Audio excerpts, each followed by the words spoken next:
साथियों नमस्कार।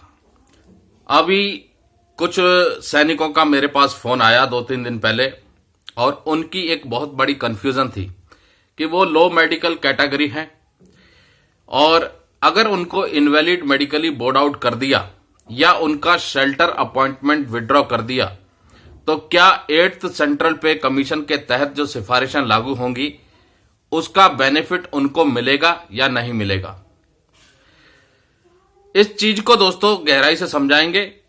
उससे पहले यदि आप चैनल पर नए हैं तो सब्सक्राइब करें और लेटेस्ट और अधिक जानकारी के लिए आपकी particular disability pension, IMB, shelter appointment, RMB, RIAB board, तो इन सभी चीजों की जानकारी के लिए आप हमसे इस नंबर पर कंसल्ट कर सकते हैं। कंसल्टेशन फीस हम चार्ज करते हैं।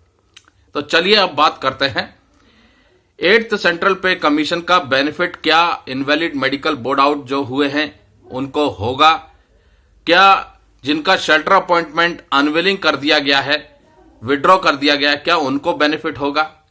तो दोस्तों 8th सेंट्रल पे कमीशन का बेनिफिट हर एक कर्मचारी और पेंशन भोगी को होगा, चाहे वो किसी भी प्रकार की पेंशन ड्रॉ कर रहे हों, चाहे वो सैलरी ले रहे हों, चाहे वो लो मेडिकल कैटेगरी हो, चाहे वो इनवैलिड आउट कर दिए गए हों या शेल्टर अपॉइंटमेंट खुद अनविलिंग करके आए हों या उनका शेल्टर अपॉइंटमेंट विड्रॉ कर दिया गया हो, सबको बेनिफिट होगा। उसी अनुपात में होगा। अब जो कलर सर्विस करके आया है उसकी जाहिर सी बात है कि उसकी बेसिक पे ज्यादा होगी तो बेसिक पेंशन भी ज्यादा होगी और उसको बेनिफिट भी ज्यादा मिलेगा। जो कम सर्विस करके आया है उसको उसी अनुपात में कम बेनिफिट होगा। जिसकी बेसिक ज्यादा होगी उसको बेनिफिट ज्यादा होगा। अब 8th सेंट्रल पे कमीशन की सिफारिशें 1 जनवरी 2026 से लागू होनी है। जो भी 1 जनवरी 2026 को या उसके बाद रिटायर जाएगा उसको सैलरी में बेनिफिट होगा, यानी कि जो बेसिक पे होगी उसमें उनका जो है रिवीजन किया जाएगा और जो उससे पहले यानी 31 दिसंबर 2025 तक रिटायर हो जाएगा उसको उतना खास बेनिफिट नहीं होगा, क्योंकि वो तब तक रिटायर जा चुके होंगे और उनकी बेसिक पे पर जो है रिवीजन नहीं होगा, उनकी बेसिक पेंशन का रिवीजन किया जाएगा। तो जो सर्विस में होंगे उनकी बेसिक पे का रिवीजन होगा, जो रिटायर हो चुके होंगे उनकी बेसिक पेंशन का रिवीजन होगा। तो इस चीज को समझना जरूरी है। और दूसरा, willing, unwilling, shelter appointment, premature, invalid out, इन सब चीज से कोई लिंक नहीं है। सिर्फ और सिर्फ इस चीज को समझना है कि कम सर्विस करके गए हैं तो जाहिर सी बात है बेनिफिट कम होगा, क्योंकि बेसिक पे आपकी उतनी ही कम होगी, और ज्यादा सर्विस करके आए हैं तो आपको ज्यादा बेनिफिट होगा क्योंकि आपकी बेसिक पे और ये बेसिक पेंशन ज्यादा होगी। और सैलरी का जो रिवीजन होता है वो बेसिक पे का रिवीजन होता है।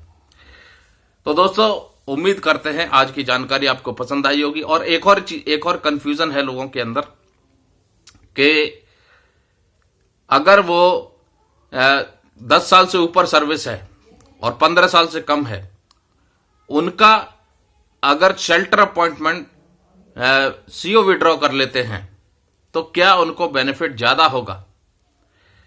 यह डिपेंड करता है कि उनकी जो डिसेबिलिटी है वो क्या एट्रीब्यूटेबल टू सर्विस है, क्या एग्रावेटेड टू सर्विस है, और अगर वो आरएमबी के थ्रू जा रहे हैं तो क्या उनकी परसेंटेज 20% या उससे ज्यादा है, और अगर वो इनवैलिड मेडिकल बोर्ड आउट जा रहे हैं तो क्या उनकी जो डिसेबिलिटी है वो एट्रीब्यूटेबल टू या एग्रावेटेड टू है, और अगर नहीं है तो इनवैलिड पेंशन के हकदार हैं, और अगर है तो उनको डिसेबिलिटी एलिमेंट जो कि इंपेयरमेंट रिलीफ अब नाम रख दिया गया है उसका बेनिफिट भी हो सकता है।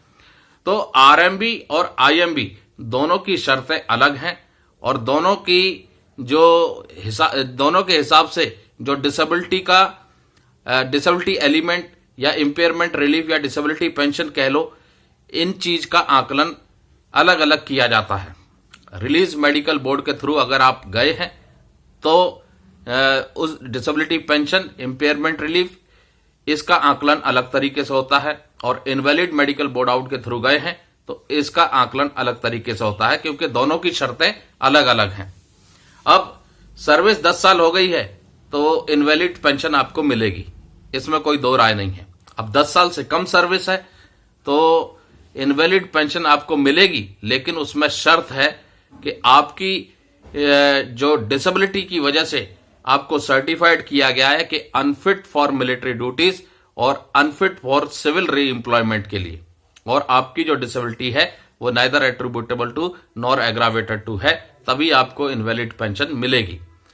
अब जो लोगों के अंदर एक और कंफ्यूजन है कि कोर्ट ने दोनों ही चीजों को हटा दिया है, लेकिन इस चीज को समझना होगा, वो जो कोर्ट के माध्यम से केस हुआ था और केस के माध्यम से इस क्लॉज को हटाया गया था, वो सबके लिए लागू नहीं किया है सेंट्रल गवर्नमेंट ने।